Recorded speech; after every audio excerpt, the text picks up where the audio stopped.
Guys, welcome to the Kickstart podcast episode 1, where I'm going to be asking Mark some questions in and around his personal journey, and how Kickstart started and how we find ourselves here today. This is exciting.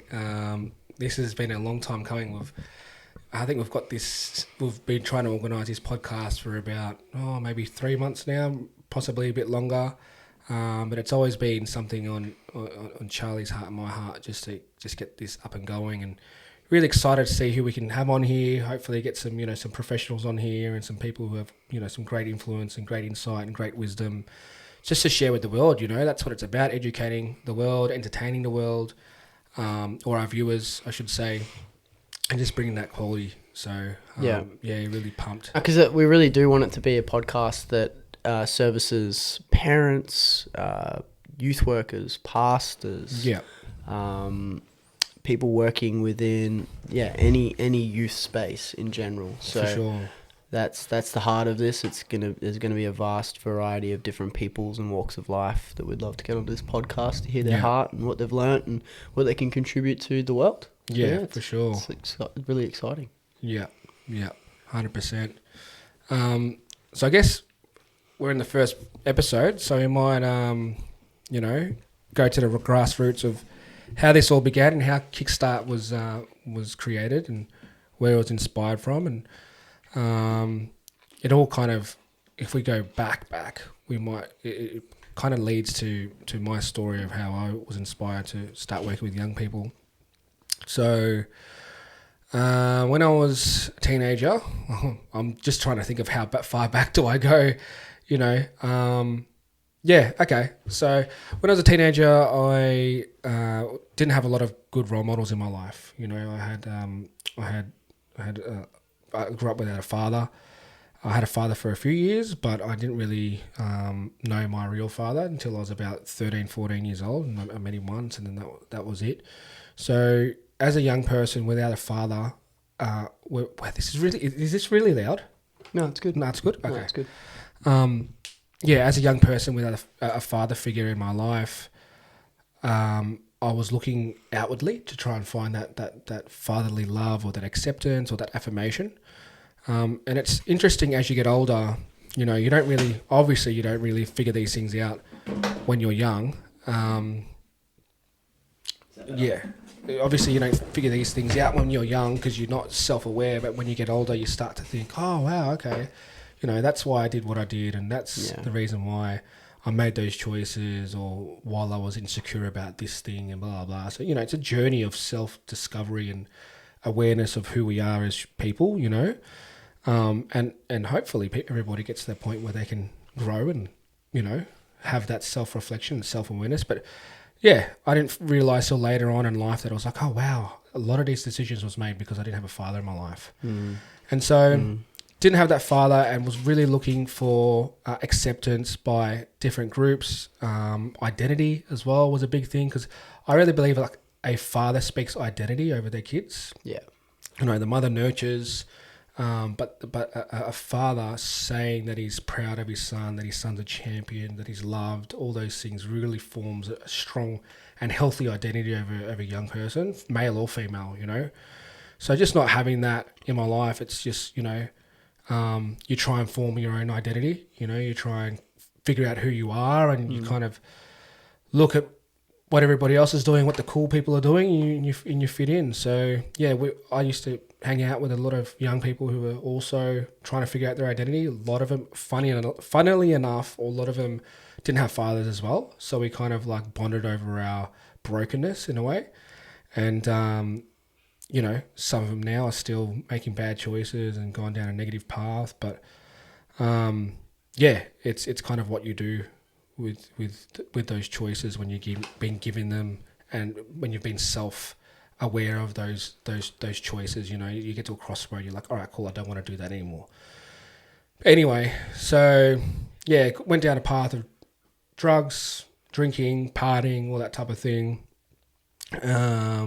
When I was about 14, I started really heavily taking drugs, and when I was 16, started taking harsher drugs, and by the time I was maybe 17, 18, I was taking like really like the worst stuff you can get, So I ended up like overdosing a couple of times, and was in psych wards. Like, yeah, pretty bad.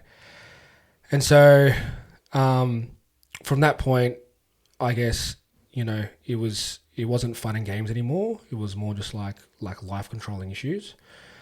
And Was there a specific point where you had that revelation, where it was a turning point, was sick of the path that you were walking, and just had that moment, or was it a compilation of different It situations? was, yeah, for sure. Well, it was definitely, it wasn't fun. Like when you're a slave to addiction, it doesn't become fun anymore. At the start, you might think it's fun because you're having fun with your mates and you're partying, you're going out and whatever. But when it becomes like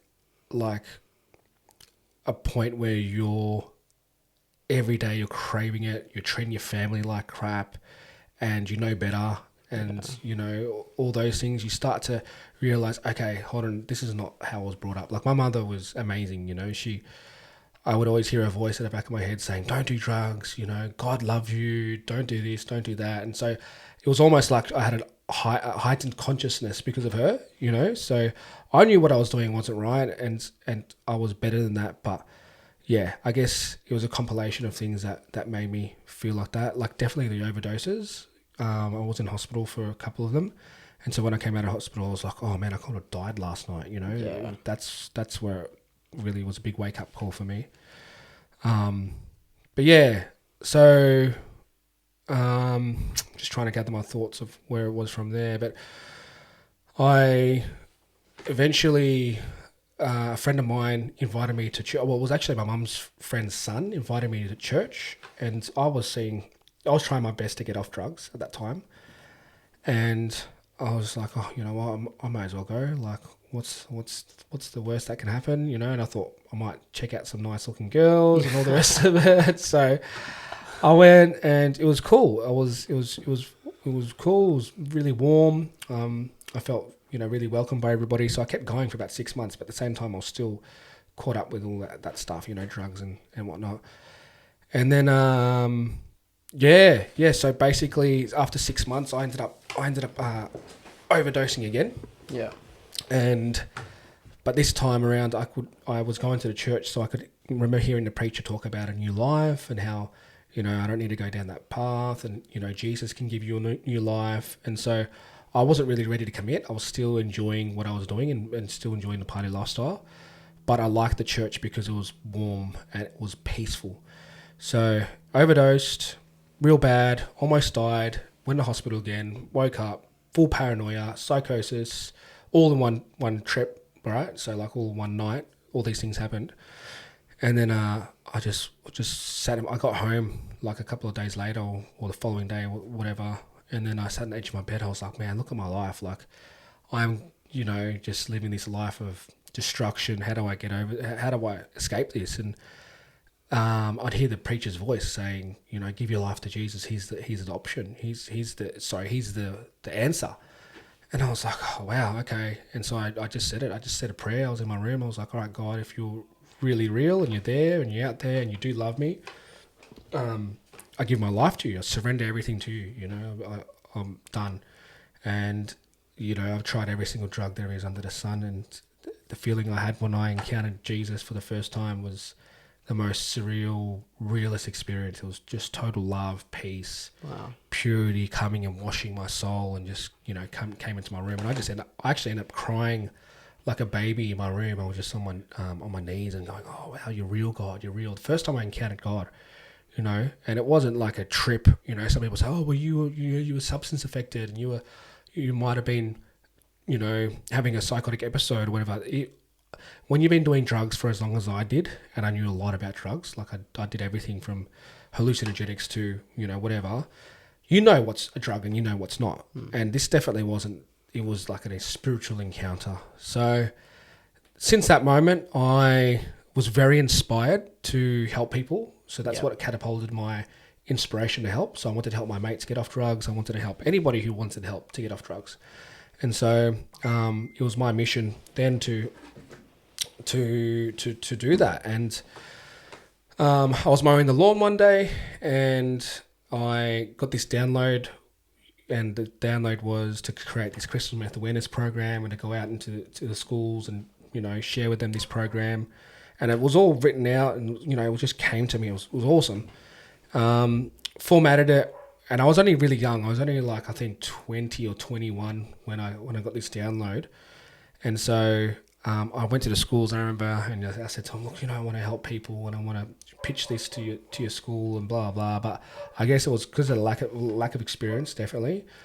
All heart, lack of experience, and probably not the right approach. So some of the schools were, I guess they appreciated my willingness and my heart, but they just were like, okay, we need a bit more than what you're offering. So, that was put on the back burner for a bit, but it was something on my heart for years to create some sort of program or create some sort of educational thing that'll help people from being in a place of, addiction or destruction or whatever, into a place of hope and purpose. That was my intention. So yeah, and then I eventually, I was a plumber for a few years. I think 5 years I was a plumber, but I was working with young people for since early 20s or 21. I was working with young people, my local youth group, and then 25 it wasn't 25. I was about 26 or 27. I started working with child protection. Worked with YSAS for a little bit. Did some voluntary work with YSAS, which is a youth drug and alcohol centre. And then I went to work with child protection clients for a few years, which was full on. It was, got some crazy stories I'd love to share another time on the podcast. But did that for a few years, and then COVID came, and I'd had a few other jobs as well, working with Salvation Army, went overseas, did a drug and alcohol program in Cambodia, which is good fun. Were you at Street Piece at that point? Prior to COVID, or? Yes. Yeah. So I was at Street Piece, and then after COVID still was at Street Piece, so did a bit of work at Street Piece 2 days a week, while juggling, I was juggling Street Piece, Kickstart, and child protection work at one stage. Crazy. So don't know how you're doing that. Yeah. That was when Kickstart was a lot smaller though. So for sure, it was a lot easier to manage. Still would have been tough though. Yeah. And it's hard when your mind's divided. Yeah. Into 3 different compartments. You have to have your Street Piece mind, your child protection mind, and your Kickstart mind. Yeah. I've definitely found that when I'm juggling multiple things at once. So it's definitely not easy. Even if you're juggling it well. Yeah. It takes a drain. Yeah. No, definitely. I think that's partly the reason why I had to step back from Street Piece. Otherwise, I love the vision of Street Piece, and it was awesome being there, connecting with the team and the community there. But trying to juggle everything, like I want to make sure that I'm giving my all when I'm working for a particular organisation, and so if I'm only giving them dribs and drabs, and that's why I stepped back from child protection. I was there and I was busy with stuff, and then Street Piece got to a point was just me, Street Piece and Kickstart, and then I got too busy for Street Piece, and I was just like, all right, cool, got to make some informed decisions about where can I give 100%. So COVID came, and we had a young person. We actually had a friend of mine, Luke, who actually started Payless. He reached out to me and said, oh, you work with really high-risk clients. I'd like you to go see a client that's just left ResiCare, and he's moved back home. He's got NDIS. You know what NDIS is? I was like, oh, I'm not sure what NDIS. I had no clue about NDIS. I've heard about it, but didn't have a clue. He's like, all you got to do is, you just, do this and do that, and you can start working with him. And I was like, okay. And for me, it was just like, I just, I think money-wise, it wasn't really an incentivizing thing. It was because it was like, 3 hours once a week. But I just thought, well, you know what? I'd rather get some experience, see what this NDIS is about, and, see if we can help this young person. So it wasn't really, at that time, motivated by anything, but just really wanting to see what this is all about. And so I worked with that young person for 3 hours a week, and then they increased to 6 hours, and they increased to 12 hours, and then I was seeing him quite regularly. And we still see him today, this young person. So 4 years, 4 years on, we're still engaging with him. It's amazing. Yeah, so I did really good work with him, created a routine. He was in and out of jail. He didn't go to jail. He wasn't. No, he was still offending a little bit here and there. Let's be honest. But he was going to the gym. You know what I mean? Like he was doing meal preps. He was decent. He was in a good routine. Major improvements for someone that's in that kind of position, though. You can never downplay the effect that you would have had on him during that time. Even though, like, I think sometimes we have this fantasy of completely radically changing their lives 100%, and they're this whole new person. But that's not really our responsibility. No, it's not. No. I'm sure you would have made a major impact on his life. I actually know that for certain. So yeah, for sure. Just getting him into the gym and getting him into routine and all that stuff. Like, they're huge wins, and they're the wins that we really look forward to, I think, at Kickstart, because we're not miracle workers. No. We don't. We never promise anybody change overnight. When sometimes we get referrals and they say, look, my son or my daughter has got these things and we really need help with these things. Like, I just disclaimer straight off the bat. I'm like, look, what we can do is we can build rapport, we can build connection, we can be positive role models, we can lead and guide, but we can't, you don't expect us to be miracle workers and see change overnight, There's a saying, and I don't know if I should say this because it's so cliche, but you can lead a horse to water, but you can't make it drink. So, true. It's so true. It's one of the most cliche sayings, but it's one of the most truest sayings. It is, isn't it? It is. Yeah. And I don't really mean to say that in this sector, but I think it's more so like the beautiful thing about Kickstart is a lot of these kids want to grow. You know what I mean? They want change and all these things, and that's why it's very rewarding. Unfortunately, in child protection, a lot of kids don't want that help. Yeah. So they don't want to drink. But at Kickstart, a lot of kids, like, they're keen, they're open. Sometimes they might not be keen on the day, but then we just adapt when necessary. So leading back to my original story, how Kickstart started. So I started working with that client for a long time, and then word of mouth, that I was doing good work with him. They suggested another client, work with him for a long time, word of mouth again, suggest another client. And I got to a point where I couldn't work with any more clients because just was at capacity. And then I saw Lesay, a team leader. He was at the beach one day, and I saw another friend of mine who is a provider as well, and he's unregistered. And I always thought you had to be registered to hire people. And so we're in the process now, but back then we weren't registered. And he goes like, if you're at capacity, just put on another person. And I was like, okay. And then Lesay wasn't working, and he's got 2 kids. And so we sparked up a conversation at the beach. And I've known Lesay for years, and great youth worker, amazing, got a wealth of knowledge, working with young people. And it'd be great to get him on the podcast at some point. Yeah, love sure. to see his perspective on he's how got it all happened. Lot of wisdom, bro. Yeah. Like, in terms of engaging and wisdom and all that stuff, like, amazing. He's great. Yeah. He's fantastic. Yeah. So yeah, Lesay was our first team member. It was just me and Lesay, work with young people. It started off, with Lesay at 3 hours, and it moved to 6, and then he was at capacity. Then we needed another worker, and humble beginnings. It was just doing community access. That's what we're doing. We'll just catch up with a young person, doing a goal. We always did the goal sheet thing. That was always there from the beginning. That was from the beginning. We did the goals, How'd you manage? Like, obviously, it's extremely helpful having a central location, like the one that we're in right now, where you can take the kids. There's a lot of activities to do and points of connection we can connect over. But how did you manage coming up with new ideas or thinking on the spot with the clients at the beginning when you didn't really have access to a whole lot of resources? Bro, to be honest with you, it was fun. Yeah. Like, it was really fun because you would have to think about something before you go into a shift. Like, and then, so the drive into the shift, that's what you'd be thinking about. Like, all right, cool, what am I going to do today? And you grew as a person, you grew as a worker. Yeah. You know what I mean? Because you have to be proactive, and you have to think about, external resources or activities to make the session more fun. So I enjoyed it, and I'm always giving the guys here now a bit of bit of crap because I'm like, you guys got it good, you got a house to go to. Where, you know, we did not have that. And It's true. yeah, we would like, I don't know, what did we used to do? We used to go to gym a lot. That was a foundational thing. We're like, all right, cool, go to gym, make that part of routine.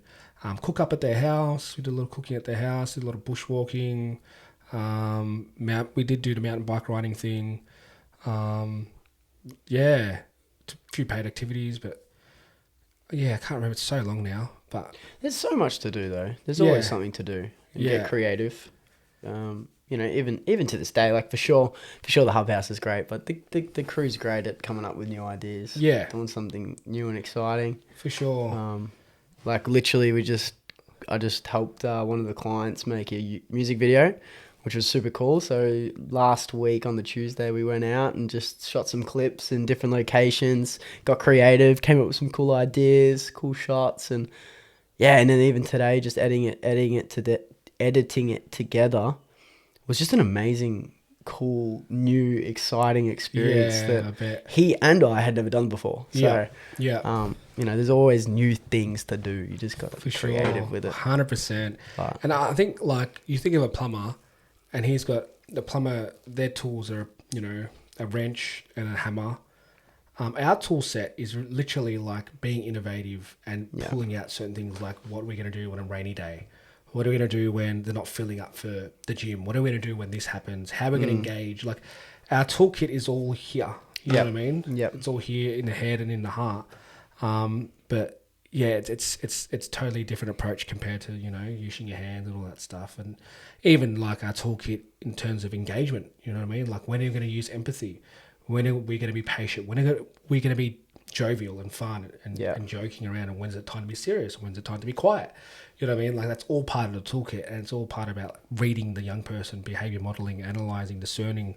All right, cool. Are they feeling up for this right now? Are they not? You know, and I think you definitely have to meet the young person where they're at in terms of their energy and how they're feeling on the day. 100%. You know, Oh my like gosh, if you yes. go in there with your own agenda and we're like, all right, cool, you know, da da da da, and you don't know how to adapt, they're not going to really want to engage with you. You know, yeah. Because you're supposed to be, I think one of our core values is safe relationships. Yeah. So when they see us and when they're with us, that's when they feel the most, they're supposed to feel safe. They're supposed to feel secure. And safe means if you want to be quiet and you want to be chilled, that's cool. If you want to be loud and joking, that's cool. If you want to sing a song and do a rap when you've never done it before, that's cool. Like, we're not judgmental. We're cool. We're chill. We can meet you where you're at. And they can feel safe about that, you know? There's something special about that, I think. 100%. You know? And it's funny how it's almost paradoxical in the sense that when you create that safe environment, it's then therefore easier to call them higher, to lift them up, to encourage them to do harder things because they know it's coming from a good place. Yes. And then there's no pressure there either. They never feel forced or pushed towards a certain goal or direction, but rather it's like, no, I can be who I want to be with this individual. They love and care for me no matter what.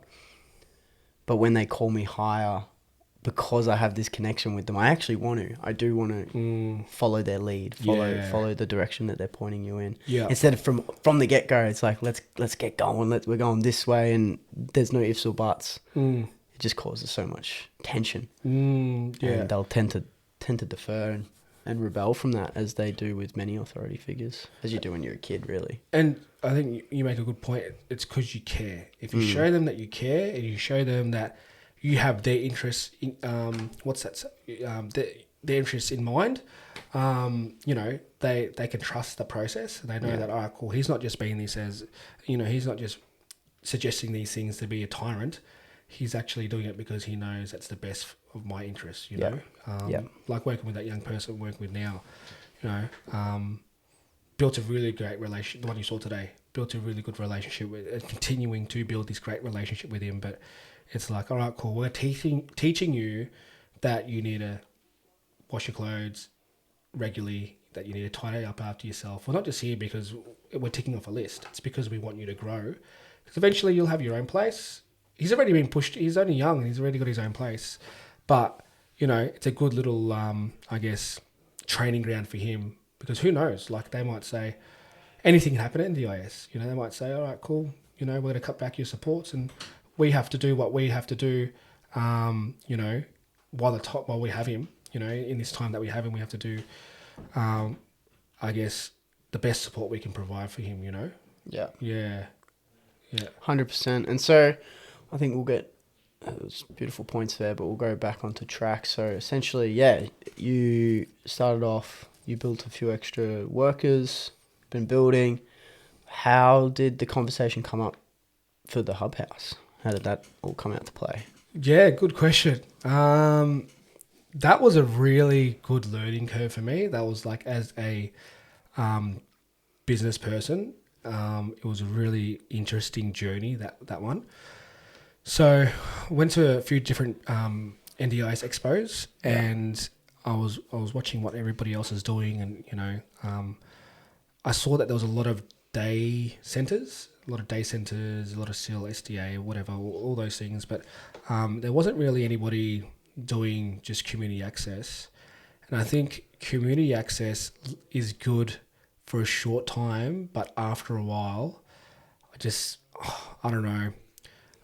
There's a reason why we pivoted anyway, you know. I mean, maybe some other providers are good with doing community access and just purely community access, but for us, I think with our vision, our goals of equipping and empowering young people, we had to have a place to do it. Yeah. Yeah. And so, I was like, all right, cool. Well, let's have a place, you know. And I was like, where are we going to have the place? So I started looking into, I think I was looking to community. All right. We had a bit of a technical issue. Mark, keep going in and around. You were talking about it was a challenge. It was a new challenge for you business wise. Yeah. So what we were noticing business wise was that community access, just trying to, so some community access providers, they are in-home support as well. Yeah. So they'll be in the home and they'll do a lot of stuff around the home. They might do some cleaning, they might do some cooking or hang out at the house. But a lot of time we would take the young people out because that's what they're about. They're like, oh, I want to get out of the house. Mum wants rest, parents want respite. The kid wants to get out and kick the footy or just get out of the house. So what we're noticing was that to innovate a session every single time was tiring for our staff. So, you know, I was inspired by what other providers were doing with their day centre, and I was like, all right, cool, let's adopt that idea, but obviously tailor it to our program. And so looked into community centres, looked at a few. Me and Leslie were hunting around trying to find a few that would work. We finally got onto one that was okay, which was at Warren. But the problem with that is that we had to set up and pack up every single time, and it was bare bones. Like, there was no vibe to it. You know, it was like brick walls. There was a TV in the corner. They had a kitchen, and so the setup, and we could only have it once a week for like 2 hours or 3 hours. And so we're gonna make it work. We're like, all right, sweet, we'll make it work. And then the problem was the storage. We just thought, we're going to, collate all this stuff like PlayStations and TVs and there was no couches there and all this other stuff. I was like, how are we going to make this place a vibe? Because I'm all about vibe. Like, you don't want to walk into a place where it feels clinical. You know what I mean? You want to, the atmosphere, the environment, the colors, the way things are laid out, everything makes a difference, especially working with anyone, really, humans, but working with young people who have ASD, for example, like they love colors and they love those type of things, smells. So, it was going to be a challenge making a vibe. So we looked into other things. We looked into a friend of mine who said, you know what, you can use my day center for whatever days you want. And I was really grateful for that. But I was just inspired by the idea of just getting our own place. So just getting our own house. So applied for a few, and then this one came up, and this one was just like perfect. It was, the others were a bit smaller. The layout was different, but this layout was... It's such a great layout. Such a great layout. Yeah. Utilize all the rooms perfectly. Now this is just our main little central hub, and come here, and the office is here, and the kids come in, they can play board games and play PlayStation, cook a meal, whatever it may be, and it's been a real home away from home for a lot of young people. It was really interesting when I first came here to do the interview. Over 12 months ago now. I walked in, I was like, man, I think I initially thought it was a home. Like, I didn't actually think it was not a home. I thought I was rocking up at your house. Yeah. And it wasn't until I really walked into the front room and realized it was an office, Yeah. and then got a tour around the house, that I obviously realized, oh, this isn't a home. This is like a community center, Yeah. which is beautiful, which goes back to what you were saying in and around giving it that home vibe, having that home feel to it, Yeah. which it certainly produces. And it's so interesting. I think this house has not just been beneficial in the sense of giving the mentors and clients something to do or go somewhere, but it's built community. Like we have the mentors and the clients flowing in and out. They get to connect and hang out with one another, build friendships, and then, you know, obviously seeing them out there on the group activities that we do as well on the weekends. Yeah. It's really fostered a community. Like, we have a really healthy community that's got a good culture. The clients know what we're about. The mentors know what we're about. We're all super connected. There's so many friendships there between us mentors, clients, everything. It's so beautiful. Yeah. And this house, I for sure know that it's been probably one of the biggest contributors to that. Yeah. Yeah. 100%. So it's definitely a really positive step in a good direction for you at that point, which I think is amazing. Yeah. And it's amazing that you had that discernment at the time too. So yeah, ups to you. It's awesome. It's really, really good. Yeah. So from that point, got the house, and then since then, what's it sort of looked like in general? Because we'll have to wrap this up pretty quick.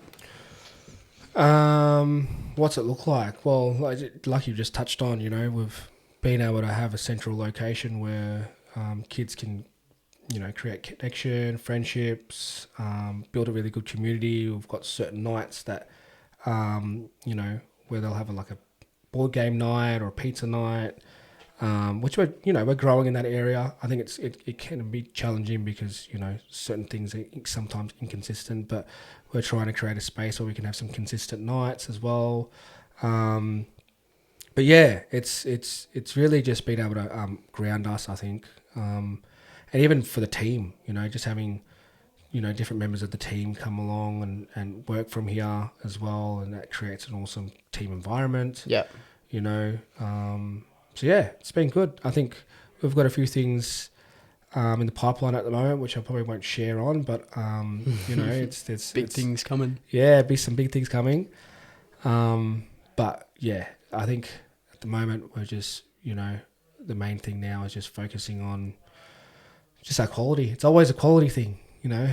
Just it changes as you get bigger. Quality changes again, and you have to create more processes, and then you get bigger again and you create more processes. And no doubt about it, if we ever get to a point where we've got, like, you know, 100 staff, there's no way we'll be able to run the same processes that we got now. So just constantly evaluating what our systems and processes look like and adapting to that. But that's the thing, and it's just taking it at the pace in which the business is going at and not trying to rush ahead, which I think you've done really beautifully. You know, so people within business get excited, especially when they start seeing success and want to expand super quickly. And sometimes they expand beyond their capacity and haven't learnt the correct lessons along the way in order to allow it to expand, but never lose that quality. If anything, get better. Yeah, that's what the big businesses do so well, is that their quality increases as well as the size of the business, as well as the amount of employees and staff. Yeah, and I think you're doing it at a really good pace, as we can see just with who's here, the mentors,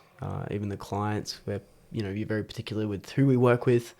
We're not just taking on anyone and everybody, but, you know, specific age range, type of particular client that we know that we can service really well. Yeah. And even mentors too.